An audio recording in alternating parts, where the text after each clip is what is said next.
happening.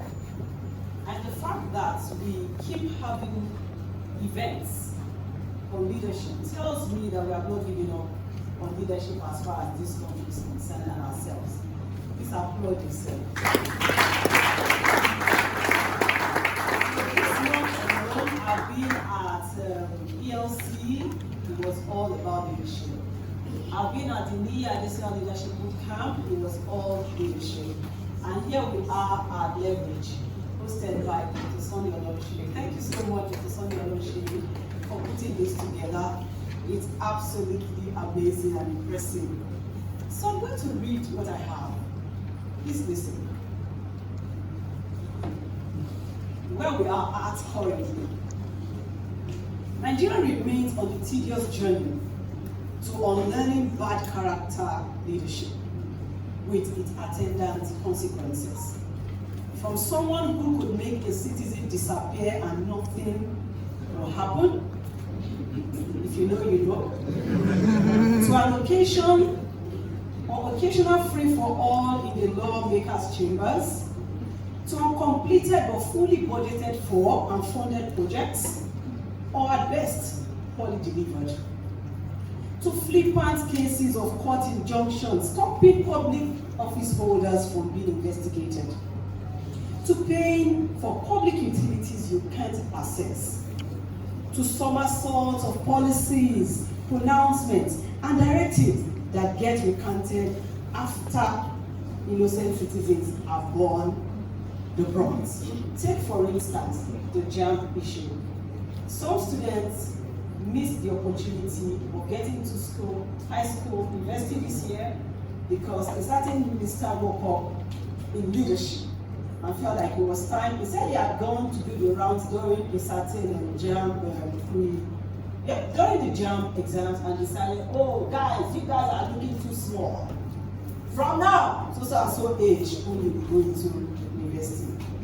Only to recant later, yes, he got punished or removed, but yeah, some young people already lost the opportunity of getting into school.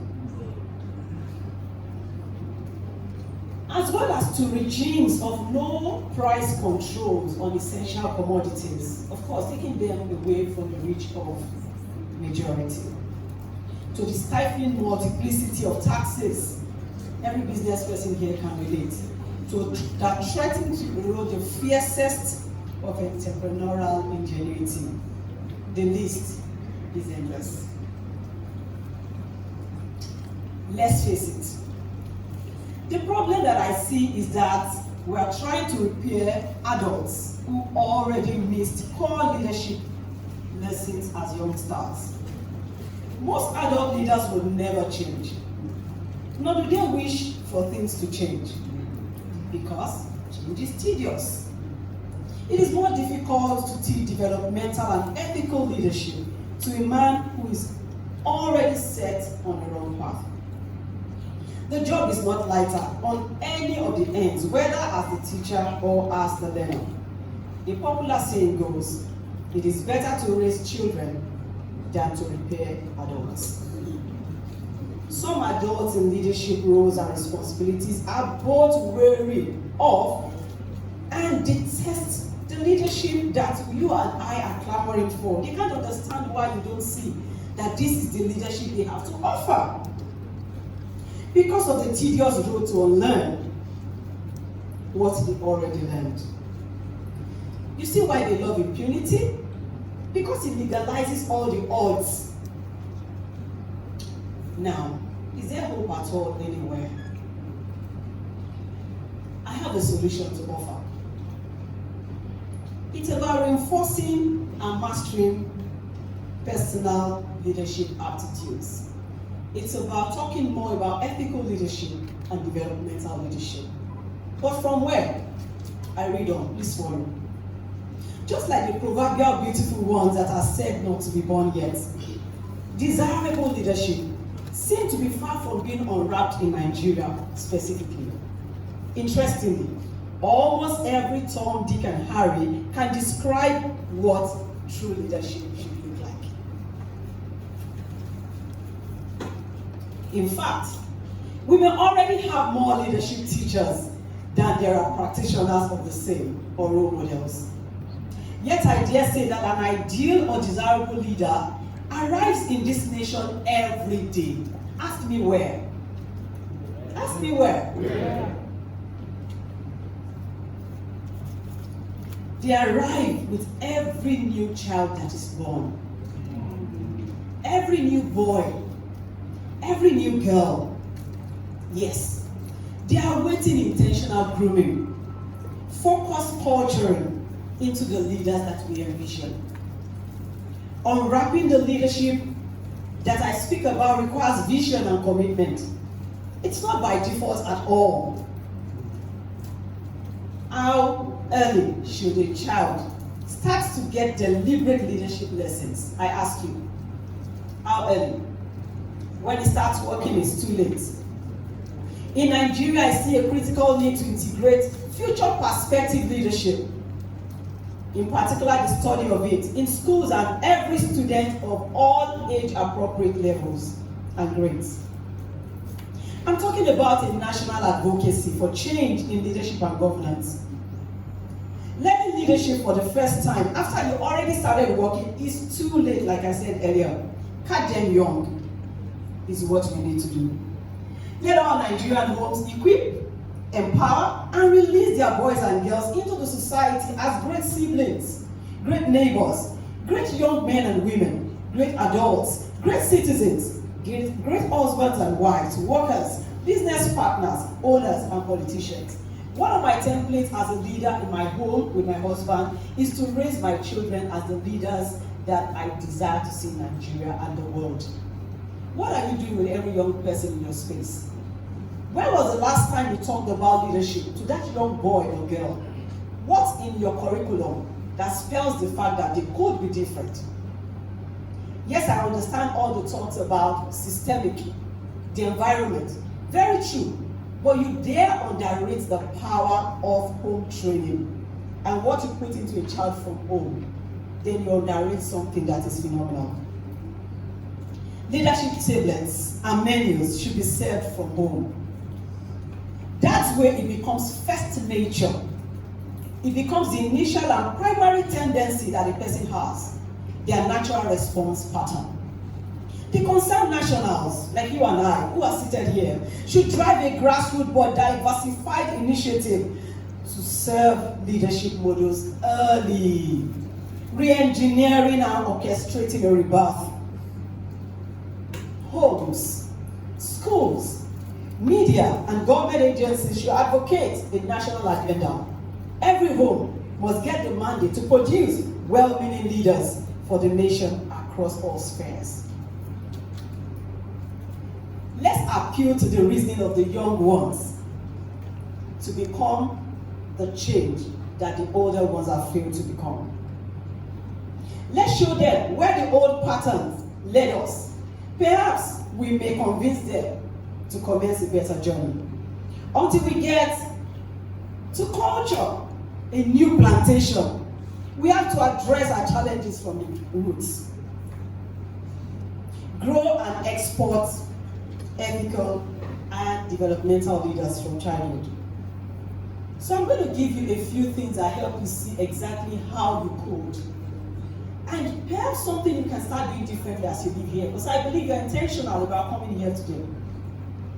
How do you grow ethical and developmental leaders from your home? Just a few tips. Number one, as a leader or a teacher, whatever you do, even as a boss in your office, with the Gen Zs and Gen Alphas emerging in all the workspaces, be intentional about teaching respect for self and for people. That is courtesy. Ensure they greet well. Emphasis on tone. And emphasis on the sir and ma.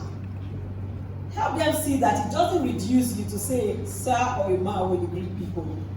Many of you, your children don't greet well and you just bypass. That's leadership slipping through your hands. Be intentional about teaching contentment, selflessness, and sacrifice. You see, we miss it in the leaders of today. They don't feel for you. They never know a thing about sacrifice. or selflessness, or feeling for the other person, yet to leave the younger ones to grow up into the same. Aren't we meeting something phenomenal somewhere?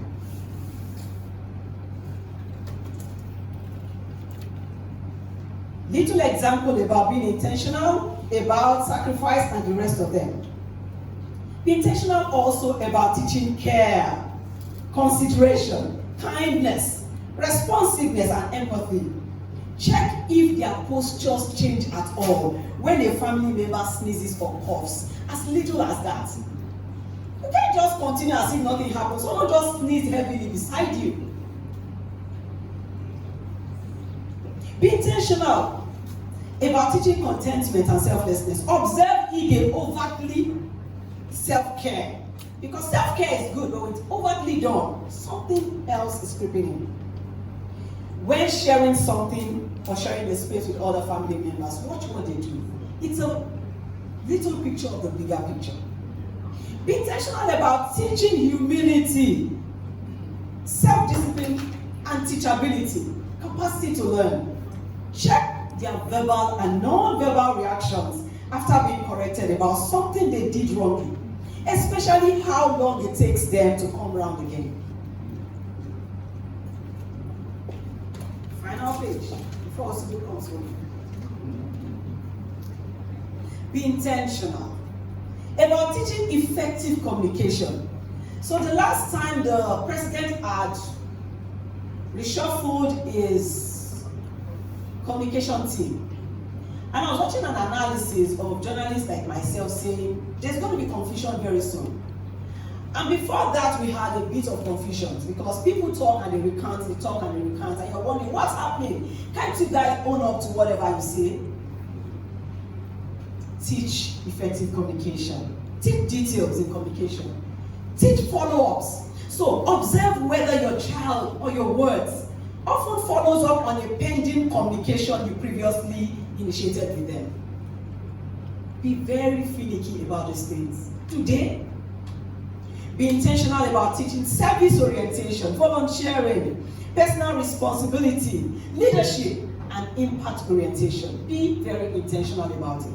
Notice if you pick or clear up an obstruction or an obstacle in the school hallway or passage at home, or you will just walk mindlessly away from it. Check. Check. Be intentional about teaching gratitude, thankfulness, fairness, and a sense of value.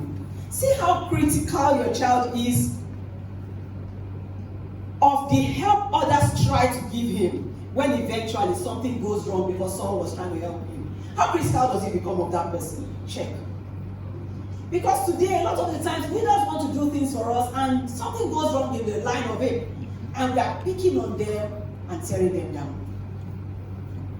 Leadership. Be intentional about teaching generosity, delayed gratification, patience, and process orientation. Check how well he is interested in helping someone out without wanting to get something in return. Check for it. Be intentional about teaching orderliness and decorum. Check if he often opts to wait and allows others whenever the passage requires him to wait. Does he brush through them or he waits and allows someone to go? You see, Idiagbon came and insisted that all of us had to queue. I'm sorry, I don't like talking. My dad is a retired military man, and I know how much of discipline that brought to him. I knew how he raised us. I know things that were natural first nature to us because of the way we were raised. I know things no leadership school had to teach me because I brought it from home. Had passed certain levels. Whatever anyone else was teaching me was an addition. Do your bit. Leadership, serve it from home. And then to be easier for any other level of teaching or learning. Be intentional about teaching trustworthiness, accountability, and honesty. All of us talk about corruption today. It's the root of it is lack of accountability, trustworthiness, and all of that. Sometimes, feign as if you've forgotten about the change of the money you asked him to use to buy something for you. and see if it will call your attention to the fact that, oh, you forgot this with me. The people who steal your money today started from somewhere. Someone raised them. They missed certain lessons. Be intentional about teaching commitment, devotion, and consistency, and follow through. Check how it changes a plan you made together earlier once a friend mutes an alternative idea. Let me wrap up. Be intentional about teaching relationship and association. Go into the public function and notice how well it meets people or greets them.